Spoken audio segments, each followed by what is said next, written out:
ভারতের তামিলনাড়ু করুর জেলায় দক্ষিণী চলচ্চিত্র অভিনেতা ও রাজনীতিবিদ বিজয় থালাপতির রাজনৈতিক দল টিভির সমাবেশে পদদলিত হয়ে ব্যাপক হতাহতের ঘটনা ঘটেছে।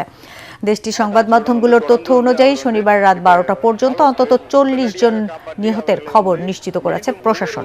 এ ঘটনায় 9 শতাধিক মানুষ আহত হয়েছেন।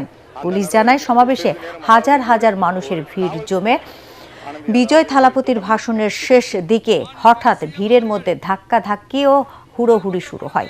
এ সময় পদদলিত হয়ে ঘটনাস্থলে অন্তত 10 জন নিহত হন। আহতদের হাসপাতালে নেওয়া হলে সেখানে আরও 30 জনের মৃত্যু হয়। এ ঘটনায় নিহতের সংখ্যা আরও বাড়ার শঙ্কার কথাও জানান চিকিৎসকরা।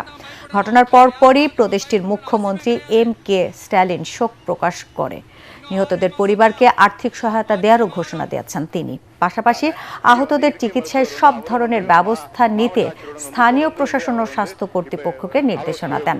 তবে এটি দুর্ঘটনা নাকি কোনো পক্ষ ইচ্ছাকৃতভাবে ঘটনার সূত্রপাত করেছে তা খতিয়ে দেখছে আইনশৃঙ্খলা বাহিনী।